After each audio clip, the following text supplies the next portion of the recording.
What's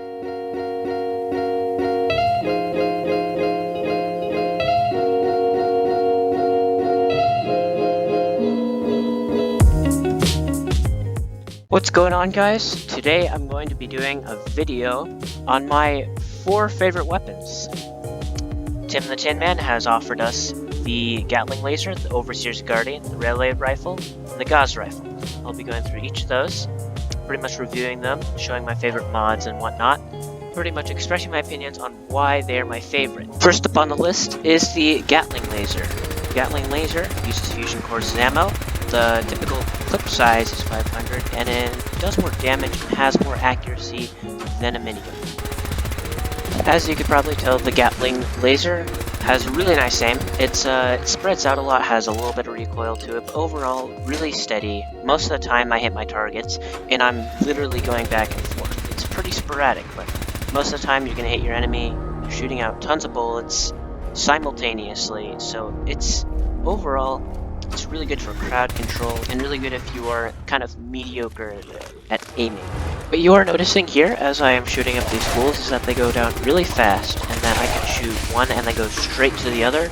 The spread of the bullets actually helps greatly and enormously when fighting multiple enemies that rush at you, because it takes care of both of them. Gatling Laser is very good at mowing down enemies constantly.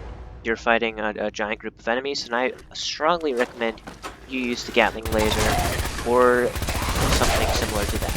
Now on to the mods that I use on the Gatling Laser.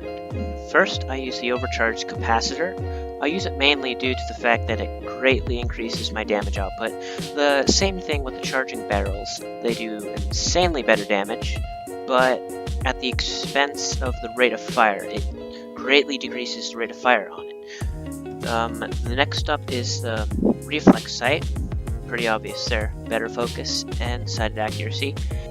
And finally, I use beam focuser because it has better range, accuracy, and recoil. Next up on the list is the Overseer's Guardian.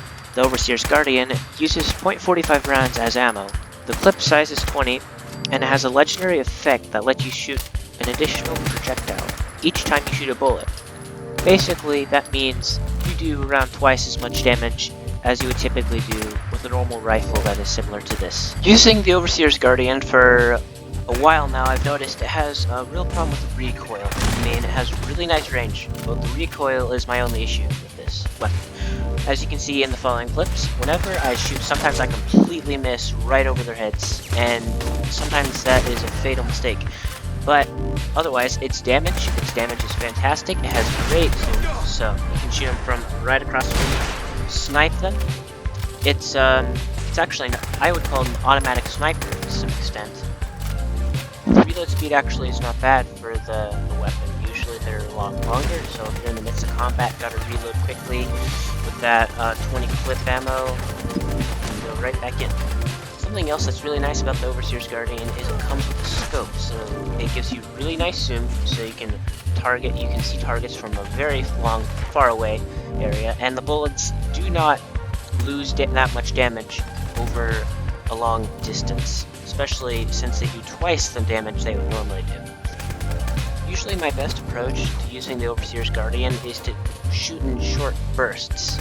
So you hold down the trigger, you let go of the trigger, you readjust, hold down the trigger, you let go of the trigger. Just holding down the trigger for a long period of time can cause you to go haywire all over the place, and you would barely hit your target at all.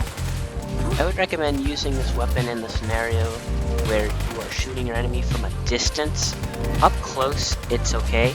It's not the best weapon up close with the rather small clip and the mediocre reloading speed. Starting off, I usually choose the 308 receiver due to it has exceptional damage. It has a more sensitive trigger, and it has a better rate of fire.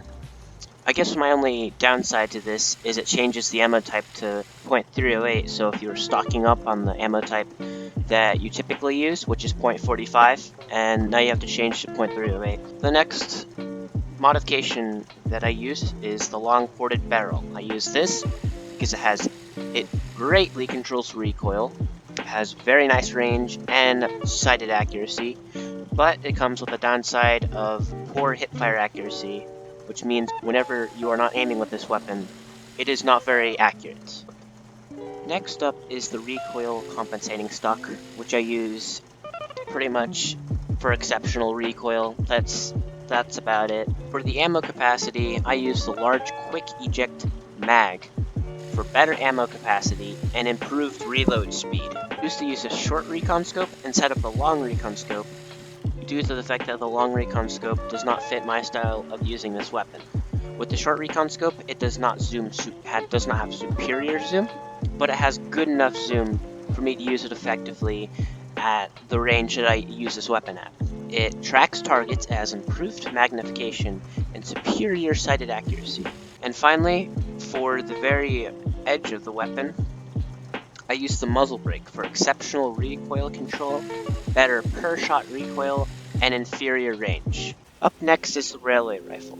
The railway rifle uses railway spikes as ammo. Its typical clip size is 10, and it does extreme damage to limbs. Using this weapon for a while now, I've noticed that it's very nice from a long range, but it has a very slow rate of fire and a rather small magazine. Using this weapon up close is not very efficient, and I do not recommend it in the slightest. If you take advantage of this weapon and know how to use it the correct way, you can do tremendous damage. Headshots are almost always one-hit kills with raiders, and if you shoot arms or legs, they go flying and they do tremendous damage. Distance-wise, I would treat this weapon like a scoped rifle. Even if you don't have a scope on the railway rifle, I would still use it like it does, because up close it's not very effective and you'll take a lot of damage in between reloads and shots. The fire rate is very slow, and the reload is even slower. I guess what I'm trying to say is my tactic is more or less shoot from a distance, take out all the enemies in the area, then go over and loot the bodies. If you wanted to use the Vault-Tec assisted targeting system, then I guess you could be up closer than what I recommended. Ammo is cheap, even if it is rather rare. It has super high damage output, so each bullet you are outputting, it induces a lot of damage whenever you do hit the enemy. And overall, it has a really nice look, it has really nice reloading animation. All of those things pretty much outweigh the odds. The mods that I typically like to use, really, since there's only two options for this, the piston receiver, the long barrel, and recoil compensating stock, I just choose the second one. I'll still give you the reasons, but it's really simple. This one's just improved rate of fire and inferior range. The long barrel, pretty much just superior range, sight accuracy, at the expense of poor hip fire accuracy. Recoil compensating stock, exceptional recoil. And then I use a short recon scope on here as well for that sniper kind of thing, you know, to help with the long barrel. So that really helps a lot. And I do not use any muzzle. The large bayonet decreases the range, even if it is superior bash, and anything that decreases range is not beneficial to how I use it. So I use no muzzle on the recon automatic railway rifle. The final weapon on our list, and my personal favorite, is the Gauss Rifle.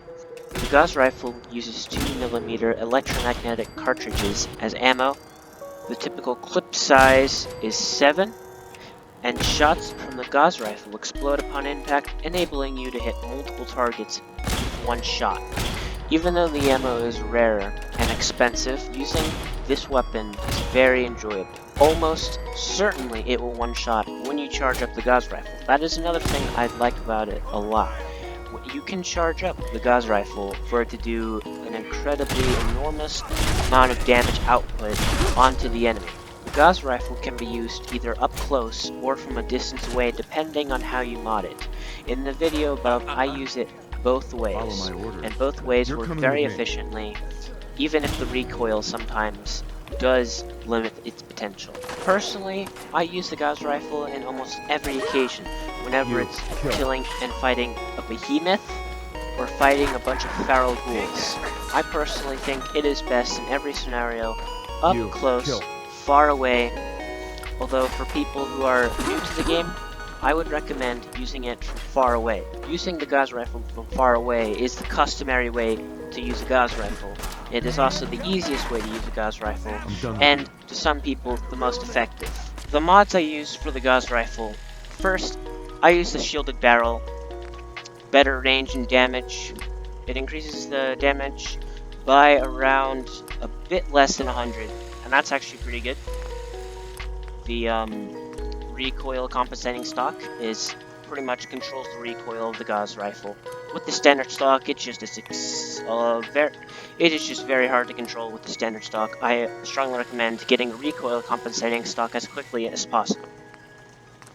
Next up, I use the capacitor boosting coil. It has exceptional ammo capacity and superior damage, although sometimes, if you want more ammo capacity and just better damage, you can use the full capacitors. I rotate in between these, but for now I'm using the capacitor boosting coil. I use the Gauss Reflex sight, and I understand there are a lot of other choices, but first of all, I really like the aesthetics of the Gauss Rifle sight, and I don't really use this weapon with a scope that often.